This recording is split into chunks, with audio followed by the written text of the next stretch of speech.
Wayne Thiebaud, first of all, let me thank you for being in conversation with me, and let me congratulate you for being honored by California College of the Arts. I read where you describe yourself as just an old-fashioned painter.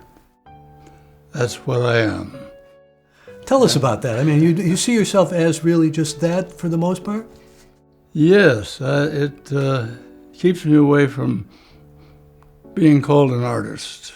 It's a realization that it's a craft as well as a activity that you pursue like a scientist to try to find something as fresh or new or different as you can in light of your awareness of art history and your heroes.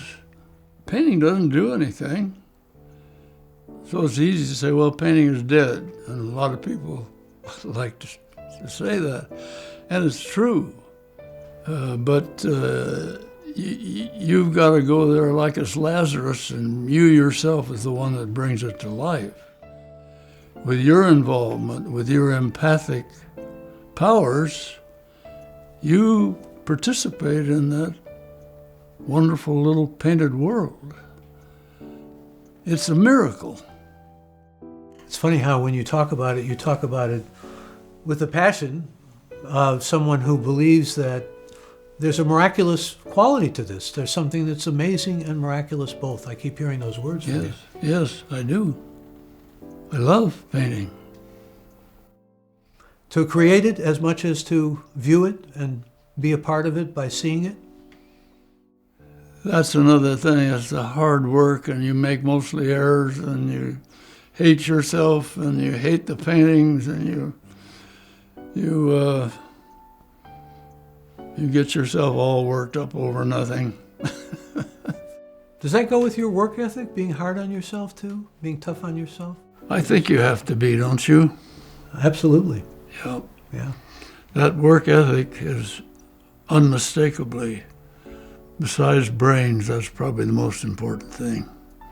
Those students that stay over, don't walk out of class, as soon as it's over, those are the ones you love. But the mystery is what not only drives you to create, to paint, to teach, but what can be infectious to them.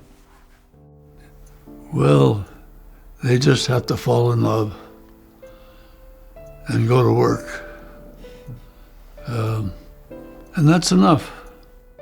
Give us a sense of what you tell students about being inspired. Particularly, I ask that question because a lot of students who study art feel, is this going to get me a job? Is this going to be open to any kind of market type of opening?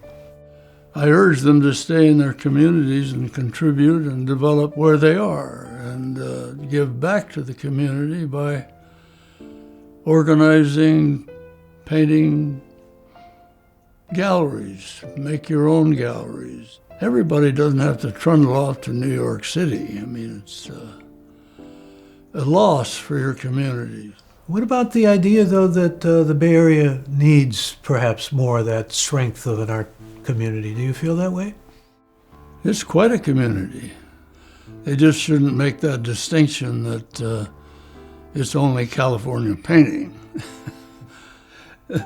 That's like calling it California mathematics, California science. But you love your work and have loved your work your whole adult life. Not my own work. I do not love my own work. I'm not talking about the process of creating the work. I love that. Yeah. What do you think about, or do you even think about your legacy? What you want people to remember most about your work and about what you've produced and created? I guess a couple of things, particularly teaching. I enjoyed it, I hated it, I tried to do as well as I could. I felt privileged to work with young people. They kept me honest. That part of the legacy is I feel good about. The painting, how you fit into something like art history, it seems to me an awful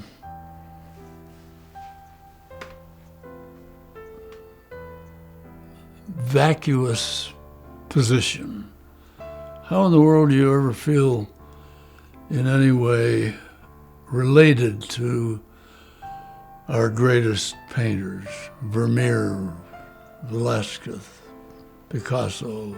But you would like to think that you're at least part of that community in some small way, that you don't ignoble it. And that would be my hope, I guess. I think that your work has been loved and cherished and will continue to be and appreciated by many people. And I love your humility. I must say I'm struck by it. And I also love the fact that you speak so movingly and poignantly about teaching. I'm blessed. And we're blessed to have you in our lives.